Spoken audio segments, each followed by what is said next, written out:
those new members to the community or new members to here, you should really know that Woodhaven is quite a historical place. It has very deep roots that go way back into the 18th century.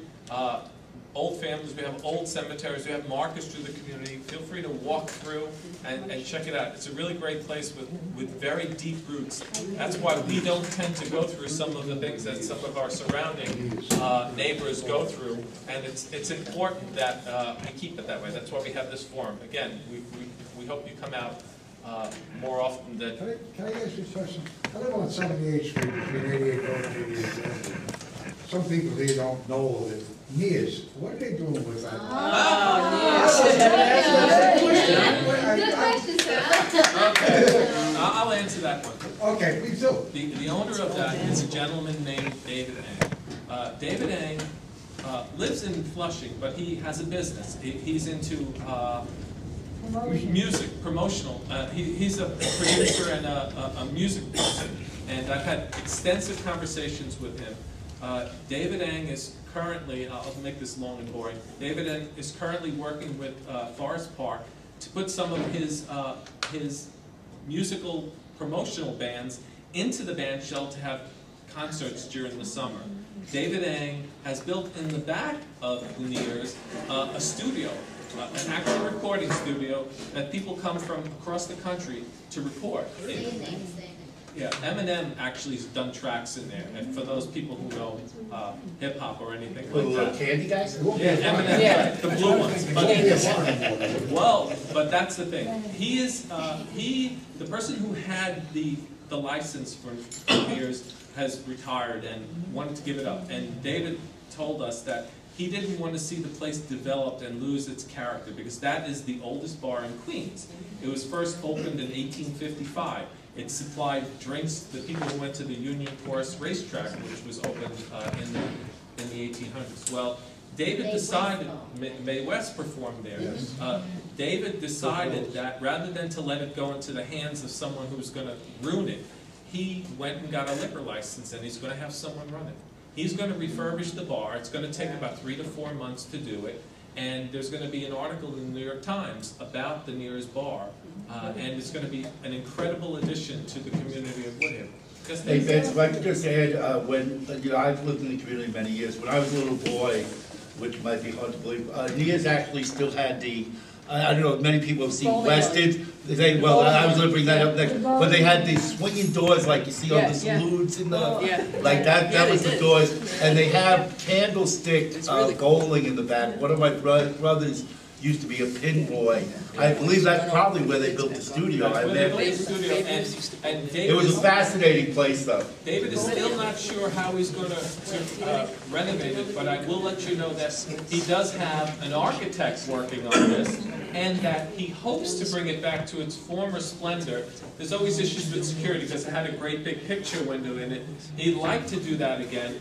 But he is going to make this place a really great place to be, and there's going to be, acoustic music in the back. They're going to have food. It's going to be a fantastic place once it's open, and he loves Woodhaven. And in fact, he has pre-production business in there, and he's in there most nights actually. So it's a very active place. And 20 or 30 years ago, the view outside about 4 a.m. outside of here used to be very nice. I don't know if it still is, but I'd also like to say that we didn't realize this, but he's in business with Van Sant. You know, the guy from the Stevie Van Sant. From the East Street Band. Band. The East Street, and then also from the show on TV. Sopranos, yeah.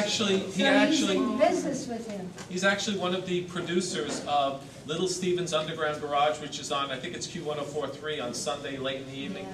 What they do is promote new music. The banana. They promote new music, and he has some of these bands signed, and he's going to bring them in. My wife's cousin is Robbie Dupree, who was nominated for a Grammy in 1981 for Steal Away. I don't know if anyone's heard that song. They've been in contact about getting him there, and he was talking about pairing him with Eric Burden and the Animals. So that's the kind of music that they're talking about bringing to Forest Park. Forest Park is ecstatic about being in touch with this guy, and It was all because of a call about a liquor license to our office, and it started out small. You know, people talk to us and things happen, right? So.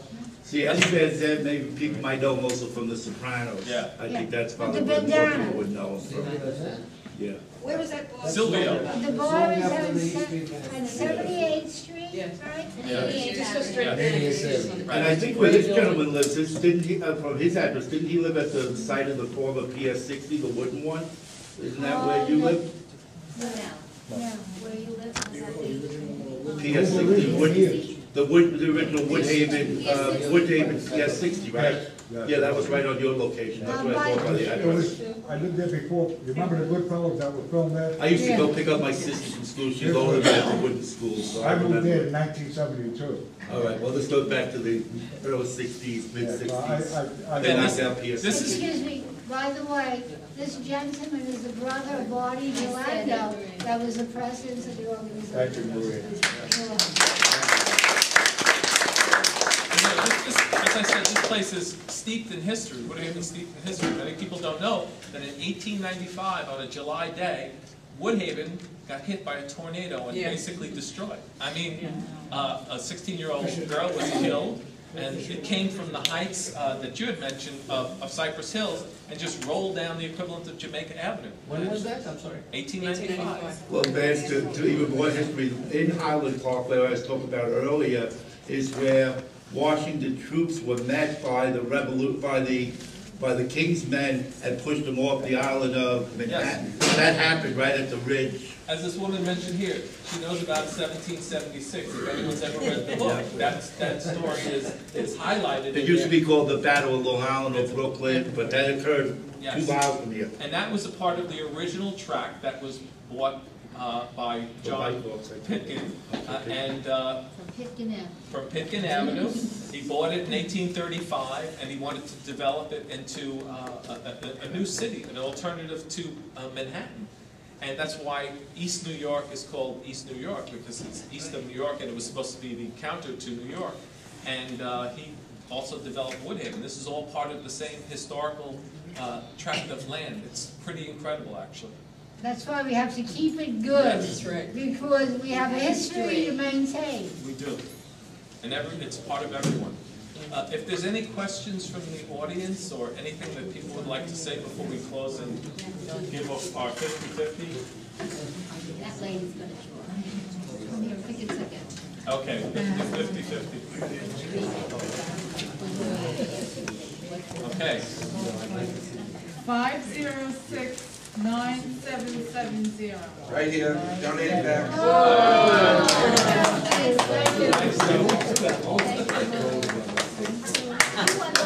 Yeah, always donate it back. I don't know. I hope Saturday when I go to Atlantic City, I step in something. Okay, on that note, since we didn't, I don't know if we had a formal opening, we won't have a formal closing. I'd like to thank everyone for coming, and please show up next time. We had a very good crowd tonight. And the next meeting is in May. Linda, do you know when that is? The third Wednesday of the month, as always, and we will start having summer meetings this year, so bring your shorts and t-shirts. Thank you, everyone. You can get this, there's books on the history.